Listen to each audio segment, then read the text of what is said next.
year. So, Shannon, how many players do you believe will sacrifice in order to keep this team together?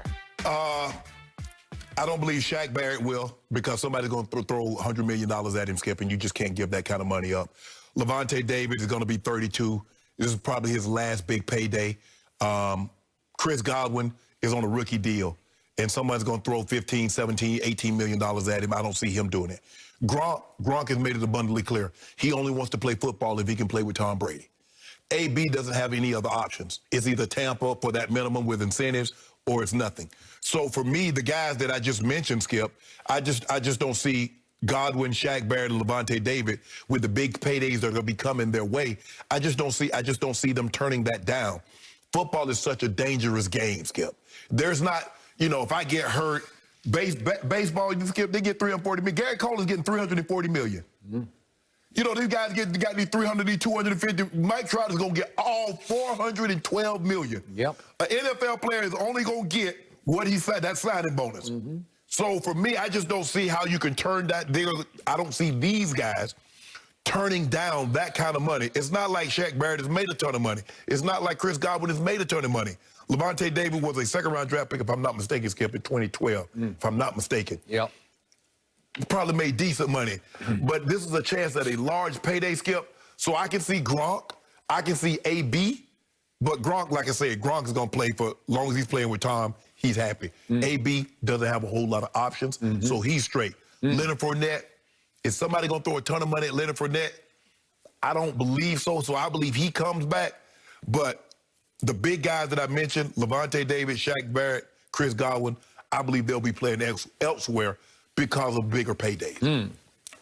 I'm going to borrow your line about Saban and Alabama. Brady's got a stanker going on down there in Tampa. He got a stank right now. He does.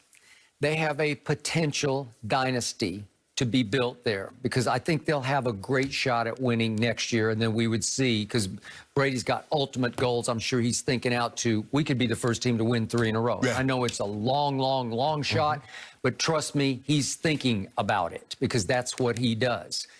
So to me, Tom Brady will end up taking less money. They'll restructure, redo, because he doesn't care that much about the money. Right. I believe that Mike Evans is as humble a superstar as you will ever meet, and I believe he will be willing to restructure and take less money.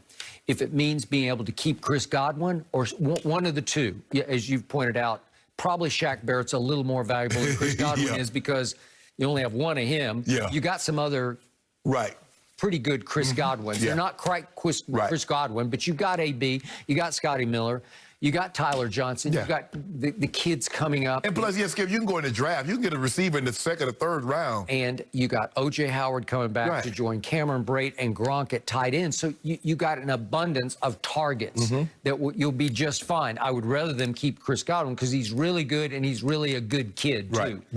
This team has high character, and I believe Bruce Arians when he said we developed a powerful bond, just that band of brothers kind of bond. You do. I mean, you go through. It's different, Skip. When you go to when you compete for championships, and you do it the way they did, because that's how we did. We had to go on the road. We had to go to Kansas City, go to Pittsburgh, beat Green Bay. You develop a bond that's unbreakable. Okay. That's something you always talk about. All right. So don't underestimate this either. Tom Brady is becoming a free agent magnet, because they're really good and they got a shot and it's fun. Bruce is fun to play for. Tom's fun to play with and for. So I don't know any of those free agent corners on the market. I've mentioned Patrick Peterson, Richard Sherman. Somebody's going to say, yeah, I want to go along with that ride down there, because that's a fun ride and a good place to play.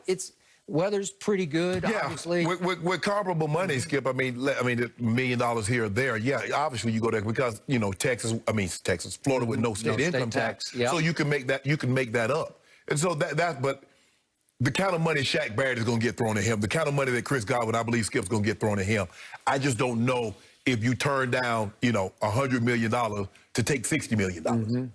Shaq is the key to me, or as Brady calls him, Sack Barrett. I haven't heard that nickname. So to me, they can all chip in a little bit to make it a lot to offer him to stay. Skip, the thing was that the Broncos thought a lot of him, is that they were going to trade him Cleveland wanted him in a trade and a first-round pick for Joe Thomas, and the Broncos was unwilling to give him up. So they knew what they had. It's just that he got hurt, and he wasn't able to showcase, and then they go get Bradley Chubb, top 5 pick, pair him with Von Miller, and then, he's the odd man out. But if you look at him, when he was filling in for DeMarcus Ware and come in on situations with Vaughn, he's always been that, Skip. Yep. He just needed to be somewhere where he could play every down and showcase that. Tom Brady, at age 44, will do everything in his power to maximize his ability, or Jason Light's ability, to surround him with the best possible talent. I totally agree. He will. Totally agree. So I look for them to wind up, when the smoke clears going into next year, to be even better than they were this year. Just just get some depth. Maybe add some depth at the linebacker position. Yep. Because they don't need a whole bunch, Skip. I mean, they're one of the few teams, and then, like you said, they don't have 10 guys that are free. They got a few key pieces. I mean, like you said, Shaq Barrett. I mean, you can get Shaq to come back, you be sitting real good. If Chris Godwin leave and you get Shaq back, because he's that linchpin piece to go with JPP. He is that. So we've got Psycho Tom, we've got Corny Tom. We also have social media Tom. He is at it again on social media. He had a lot to share, and I'll show you the latest next. I'm going to show you the Brady who turns back into that nerdy, corny dad next door in camouflage of the wolf in sheep's clothing. And if we could see what he did with Gronkowski soon after the game, I assume this is soon after the game, and he runs up to him. Way to go, buddy. This is what we do. This is what we do. There's 2 tighties. 2 tighties. I was saving them for the Super Bowl. You did it all! Fall out, baby. You fall out. Way to go. You let us hit, dog. Way to go. Yes. So proud of you. What? Those are like 2 little kids. Yes. Right? Like they're going to have a sleepover, right? That's what winning that game, Skip. It brings out the kids in all of us, because that's what you dream of. But 2 tutties? They're talking about 2 tutties? Touchdowns. I mean, I know I got touchdowns, but I've never heard touchdowns called tutties before. Unless you're 8 years old, right? Playing your first year of Pop Warner or whatever. I mean, Skip, when you good friends in that game, you win that game, man. You say things and you acting like a child. You become childlike. Okay. And to me, Brady still has some inner child in him, or he couldn't keep doing this at age 43, because you got to have some little kid in you to be able to keep jumping out of bed every morning to put yourself through all Well, Skip, if you notice, he has that relationship with Gronk. Now, he's not talking with Mike Evans with 2 tutties that we did. He's not talking with him. That's just a unique relationship. It's kind of like LeBron's handshake. He got a different handshake with all 13, 14 other guys. It is unique to each guy. It is. That what he said to Gronk is unique to Gronk. Now, he probably said something unique to the offensive lineman, something to Lenny. He called Leonard Fournette. He called him Lenny. I don't know. Playoff Lenny.